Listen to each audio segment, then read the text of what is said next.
लोकसभा चुनाव 2024 का माहौल बड़ा ही रोमांचक लग रहा है। सस्पेंस, थ्रिलर, ड्रामा, ऐसा लग रहा है मानो कोई मूवी का प्रमोशन हो रहा हो। एक दूसरे पर आरोप प्रत्यारोप, बड़े बड़े भाषण, नारेबाजी, रैलियां, प्रचार प्रसार और सस्पेंस इतना कि कल तक तो ये पता ही नहीं था कि रायबरेली से चुनाव कौन लड़ रहा है। वहीं अभी तक कश्मीर की 3 सीटों पर बीजेपी का एक भी उम्मीदवार नहीं है। खैर, रायबरेली से तो आज राहुल गांधी ने पर्चा दाखिल कर दिया है। राहुल गांधी ने आज रायबरेली से पर्चा भरा है। नमस्कार साथियों, मैं मुकुंद आज फिर हाजिर हूं न्यूज फॉर इंडिया में एक नई चर्चा के साथ। और अब चर्चा करते हैं अमेठी, रायबरेली और गांधी परिवार की। अमेठी और रायबरेली लोकसभा सीटों के लिए संभावित कांग्रेस उम्मीदवार को लेकर सस्पेंस नामांकन के आखिरी दिन तक गहराया हुआ था। यह पार्टी ने पिछले कई दिनों से इस बात की घोषणा को लेकर सस्पेंस बरकरार रखा था। अंतिम समय में फैसला होने की बात कही गई थी और आज राहुल गांधी ने कांग्रेस पार्टी से रायबरेली से उम्मीदवार बनाया है। अमेठी से सोनिया गांधी के सांसद प्रतिनिधि के.एल. शर्मा कैंडिडेट है। उत्तर प्रदेश की रायबरेली लोकसभा सीट से राहुल गांधी कांग्रेस के उम्मीदवार होंगे। कांग्रेस की ओर से लगातार इस मामले को सस्पेंस बरकरार रखा था। गुरुवार आधी रात तक पार्टी के कोई नाम सार्वजनिक नहीं किया था। ऐसा लग रहा था कि इस नामांकन के समय शुक्रवार को छोड़ दिया जाएगा। आज पर्चा दाखिल करने की आखिरी तारीख है। ऐसे में पार्टी ने सस्पेंस खत्म करते हुए रायबरेली से राहुल गांधी और अमेठी से किशोरी लाल शर्मा को उम्मीदवार घोषित कर दिया। रायबरेली लोकसभा सीट कांग्रेस की निवर्तमान सांसद सोनिया गांधी के चुनावी राजनीति से बाहर होने के बाद अब राहुल गांधी उनके उत्तराधिकारी होंगे। इस सीट को गांधी परिवार के गढ़ के तौर पर देखा जाता रहा है। लगातार इस सीट पर गांधी परिवार को जीत मिलती रही। कांग्रेस ने आखिरकार लंबे इंतजार के बाद अमेठी और रायबरेली के लिए उम्मीदवारों का ऐलान कर दिया। पूर्व कांग्रेस अध्यक्ष राहुल गांधी इस बार अपनी परंपरागत सीट अमेठी से न लड़कर रायबरेली से चुनाव लड़ेंगे। वहीं अमेठी सीट के लिए कांग्रेस ने गांधी परिवार के करीबी माने जाने वाले के.एल. शर्मा यानी किशोरी लाल शर्मा के नाम पर मुहर लगाई। वहीं सोनिया गांधी के प्रतिनिधि के तौर पर लंबे समय से जिम्मेदारी निभा रहे थे। इन दोनों सीटों पर 20 मई को वोटिंग होनी है और शुक्रवार को नामांकन दाखिल करने का आखिरी दिन है। रायबरेली सीट से सोनिया गांधी चुनाव लड़ती रही है, लेकिन सक्रिय राजनीति से हटने के बाद ये सीट अब खाली ही थी। 2004 से सोनिया गांधी सांसद थी। रायबरेली सीट का प्रतिनिधित्व सोनिया गांधी ने 2004 से अब तक किया। साल 2019 में सोनिया गांधी ने 1.5 लाख से ज्यादा वोटों से बीजेपी के प्रत्याशी दिनेश प्रताप सिंह को इस सीट से हराया। वो इस बार फिर रायबरेली सीट से बीजेपी के उम्मीदवार हैं और इस बार उनका मुकाबला राहुल गांधी से होगा। बीजेपी ने गुरुवार को ही रायबरेली सीट के लिए दिनेश प्रताप सिंह के नाम पर एक बार फिर मुहर लगाई थी। रायबरेली से लड़ने की खबर आई है और हर ओर से खूब सारी टिप्पणियों की भरमार है। रायबरेली सिर्फ सोनिया गांधी की नहीं, खुद इंदिरा गांधी की सीट रही है। यह विरासत नहीं, जिम्मेदारी है, कर्तव्य। रही बात गांधी परिवार के गढ़ की, तो अमेठी रायबरेली ही नहीं, उत्तर से दक्षिण तक पूरा देश गांधी परिवार का गढ़ है। राहुल गांधी तो 3 बार उत्तर प्रदेश से, 1 बार केरल से सांसद बन गए, लेकिन मोदी जी विंध्याचल से नीचे जाकर चुनाव लड़ने की हिम्मत क्यों नहीं जुटा पाए।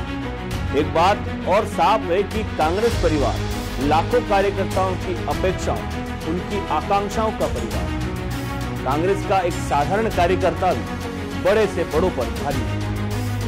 प्रियंका जी की धुआंधार प्रचार कर रही है और अकेली नरेंद्र मोदी पर भारी पड़ रही है। इसको देखते हुए जरूरी था कि उन्हें सिर्फ अपने चुनाव तक सीमित न रखा जाए। प्रियंका जी तो कोई भी उपचुनाव लड़कर सदन तक पहुंच जाए।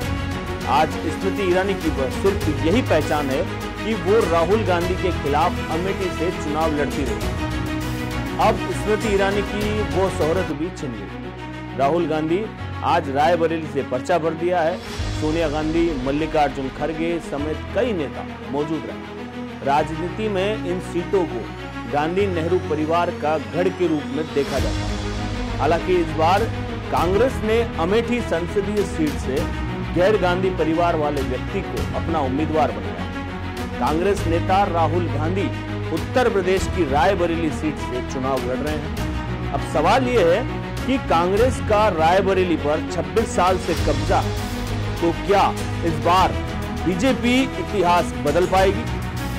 सूत्रों से एक बात सामने आई और बीजेपी के परिवारवाद वाले आरोप की वजह से प्रियंका गांधी वाड्रा ने चुनाव लड़ने से परहेज किया। गौरतलब है कि साल 2019 में लोकसभा चुनाव में राहुल गांधी अमेठी की सीट से चुनाव लड़े थे, लेकिन उन्हें भाजपा उम्मीदवार स्मृति ईरानी से हार का सामना करना पड़ा। इसके बाद ही राहुल गांधी केरल की वायनाड सीट से भी चुनाव लड़े, जहां से जीत हासिल कर वह सांसद पहुंचे। राहुल गांधी ने इस बार भी वायनाड से चुनाव लड़ा है। साल 2019 में सोनिया गांधी रायबरेली से सांसद चुनी गई थी। इस बार स्वास्थ्य कारणों से उन्होंने चुनाव नहीं लड़ा। सोनिया गांधी राज्यसभा के जरिए संसद पहुंची। ऐसे में सोनिया गांधी द्वारा खाली की गई सीट पर राहुल चुनाव लड़ने जा रहे हैं। वहीं अमेठी सीट से उम्मीदवार बनाए गए किशोरीलाल शर्मा को पूर्व कांग्रेस अध्यक्ष सोनिया गांधी का करीबी माना जाता है। खास बात यह है कि किशोरीलाल शर्मा सोनिया गांधी के रायबरेली से सांसद रहते हुए इस सीट पर सांसद प्रतिनिधि के रूप में काम करते आए। रायबरेली और अमेठी में 20 मई को मतदान होना है।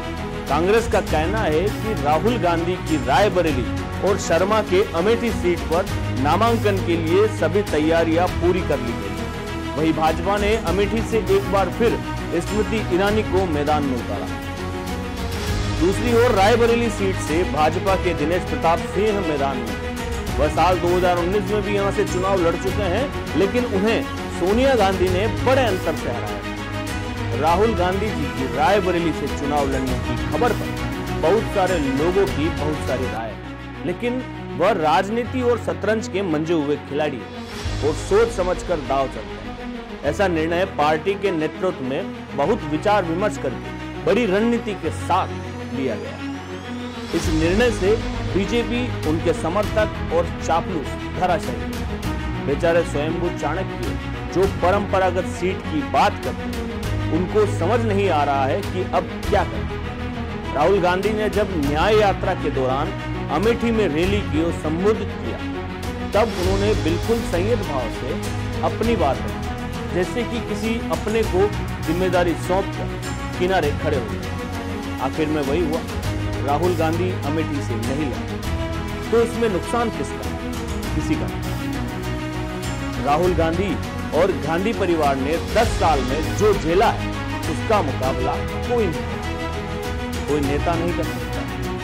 बीच चुनाव में मैं किसी का नाम नहीं लेना चाहता, लेकिन नरेंद्र मोदी ने कांग्रेस मुक्त राजनीति का सपना देखा, किसी और पार्टी के खात्मे का सपना नहीं देखा।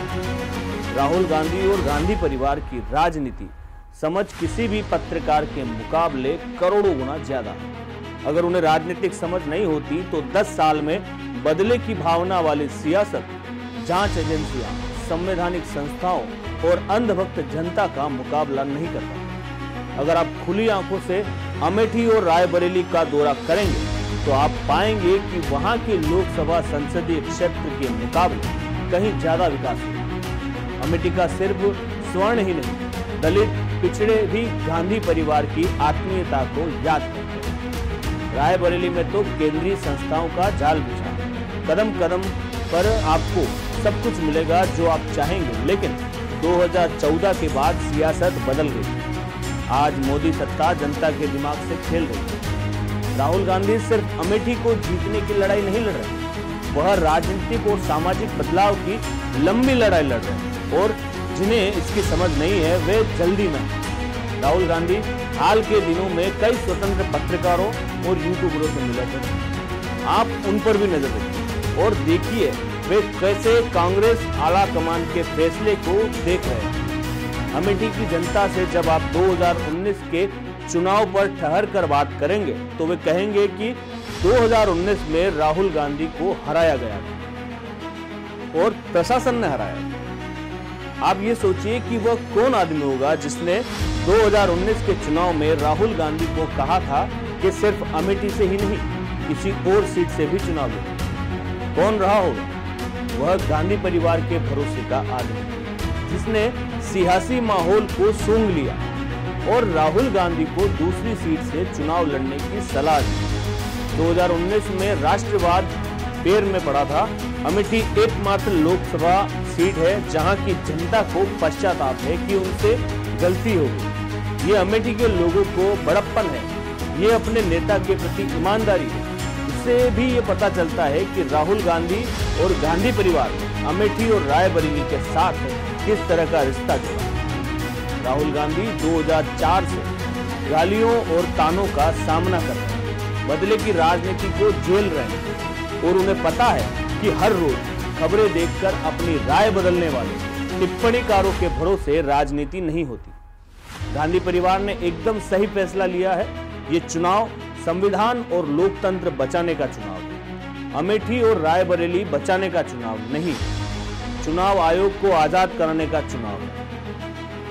2024 के चुनाव में अगर लोकतंत्र और संविधान को बचाने की लड़ाई जीत ली गई तो अमेठी और रायबरेली भी हमेशा गांधी परिवार की ही रही। ये इम्तिहान तो अमेठी के लोगों का है कि वे किसे चाहते हैं। अब चर्चाएं तो खैर यूं ही चलती रहेगी, हम और आप भी मिलते रहेंगे, लेकिन एक संदेश है, जिसे भी चुने सोच समझ कर चुने। मत आपका है, देश आपका है, अधिकार आपका है और चुनना भी आपको ही। तो राष्ट्र हित में वोट करें। आज के लिए बस इतना ही। आपसे फिर मुलाकात होगी, तब तक के लिए स्वस्थ रहे, मस्त रहे और जन कल्याण में भागीदार। जय हिंद।